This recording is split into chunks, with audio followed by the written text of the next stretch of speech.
Hello, everyone. Good morning, good afternoon, whenever you're listening to this.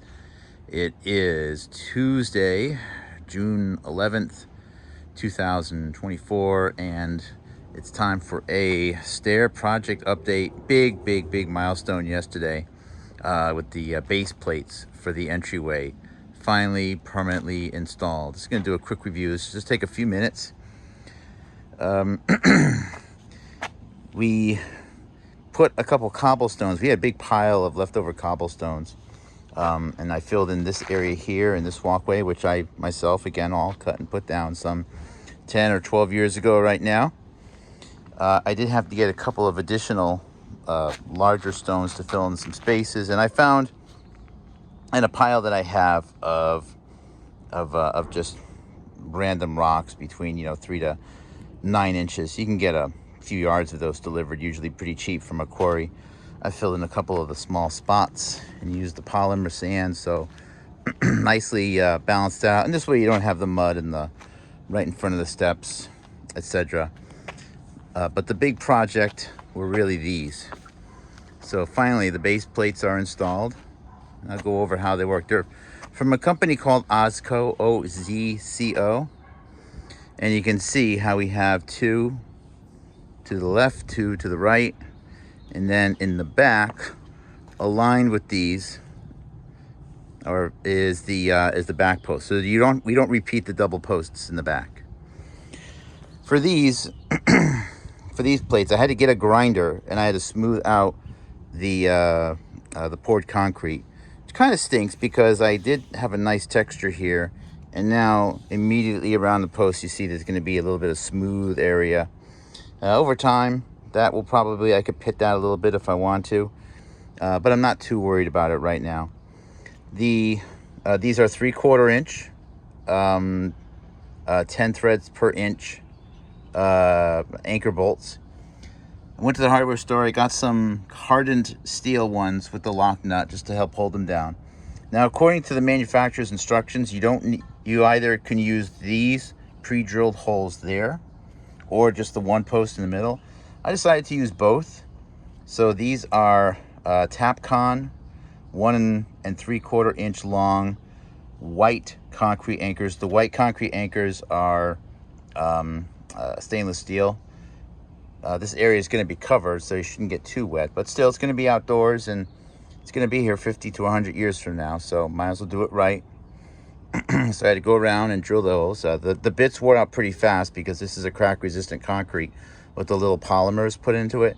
So those bits, one bit should last you for a box of 100, but I was going through one bit every 10 holes or so. Anyways, while putting these in place, I squared it off as best as I could. I think it is square within 1/8 of an inch. I want to make sure the distances between all the posts is equal as well. So you'll see what I had to do, and probably a better example is over here on this one. I had to get out a die grinder. I actually had to go buy a die grinder. And here you can see how, because the pre-drill hole in this is only big and allows for no wiggle room with a 3/4 inch bolt. So on here, after squaring everything off, I realized that I needed to move this over 1/4 inch and a little over more than another 1/4 inch in that direction. So I'd use the die grinder to grind out the hole. And because this is like recessed a little bit here in the middle, I also needed to grind down the edge a little bit, as you can see there. And one thing that stinks is that there wasn't enough room left around the nut itself to use a washer, but I think that's okay. The way that this lock force is used is really to stop these from sliding around, right? So even if that nut wasn't there, the weight is just gonna hold it down, and then this thing is not gonna be able to move. However, it could still twist and so on. And I think that's one of the reasons why I wanted to use the lock nut there to keep this down nice and flat. And also, these additional nuts will prevent these from twisting, the base plates from twisting. If you have an 8x8 pressure treated post, and if something goes, if it starts to dry, and the posts that I have are pretty dry, but if it starts to dry and twist a little bit, one nut in the middle wouldn't be able to stop that. However, with the plates being fastened on all four corners like this, that will help. They're leveled, side to side leveled, and they are all pitched forward.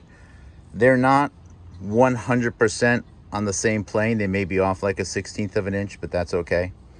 Not too worried about that. See here, what else I want to say? Oh yeah, and after I figured out exactly where they all need to be, and again, these had to have been set in place when we poured the concrete. These go down 15 inches, these pins in the middle, and they have a little bit of an L in the back.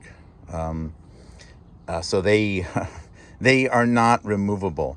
So when you pour the concrete, you actually have to suspend those in place, and it's almost impossible to well, I mean, it's not totally impossible, but it is difficult to get them to not move. And you also have to suspend them, like hold them up with wire and everything else and rebar so they don't sink when you're pouring the concrete. Anyways, with a little bit of detailing, you can see there with the die grinder, that took a few hours. But after we got everything square, what I also did was I cut wood and I put them between each of the plates. These two, as well as between this one and back there, I used an 8-foot board cut down to 94.5 inches. And this way, those boards helped ensure that as I was drilling the additional concrete anchors, that these would be totally square. And you know, we also used here, we just used a visual here and a long board to ensure that these were all lined up there, and you can see that's good. Last thing you want to do, well, I shouldn't say it's the last thing in the world you want to be doing. That's a much longer list, and this probably isn't on that, but you don't want to be walking up to the side and see your posts, you know, all over the place. You want them to be nice and lined up. So those 6 post plates are all there. These OZCO products are very nice and heavy duty. Now, the post will sit on top of it. I'll need to pre-drill, you know, a little bit of a cavity so that when the 8x8 post drops onto it, you know, this nut and this bolt have a place to go, so it's not just sitting on top and rocking back and forth. The way these fasten to the posts themselves is you get 4 of these plates per post base, and you can see after you put the post on, you have 1 of these on each side, right, and so on, and they are firmly held on by these tabs down there, those tabs and the slots on each of the plates. And each plate also has a total of 4 holes on it. So you have the weight of the structure itself. The post will not rot, or will be definitely it will rot significantly less, because now it's separated from the ground. That's really good. And the way it's held in place is with these side plates, which when the post is on gives it a really nice look.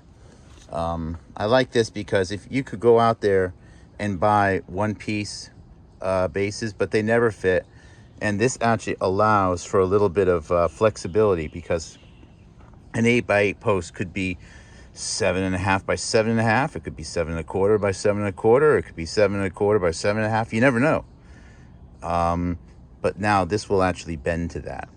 It's also pretty cool because you can cut your post. Remember, you're going to want to cut it at a little bit of a slant too, to match the angle of the plate that's pitched away from the house.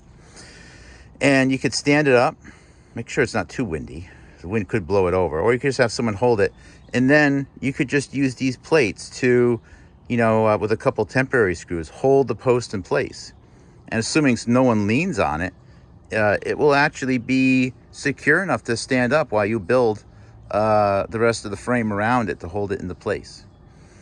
You're supposed to keep the post dead in the middle, but if you ever need to, you know, nudge it a 1/16 of an inch one way at the last minute, that's fine as well.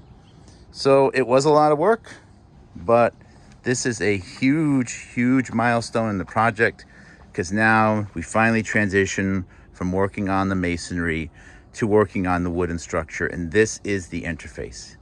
Again, when you're doing a project like this, spend the time to get it square and to get it level, because every mistake you make down here has ripple effects all the way up. And you don't want to be accommodating for, you know, an extra 16th here and a 3/16 over there, and you just don't want to be doing that. This is pretty darn square. I'm very happy with how it came out. So anyways, that's all. That's the update for today.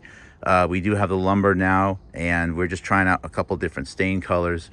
We'll hopefully we'll pick a good one of the Benjamin Moore ones, and start pre-staining and get to the posts. Looking forward to sharing the next update. Take care, everyone. God bless.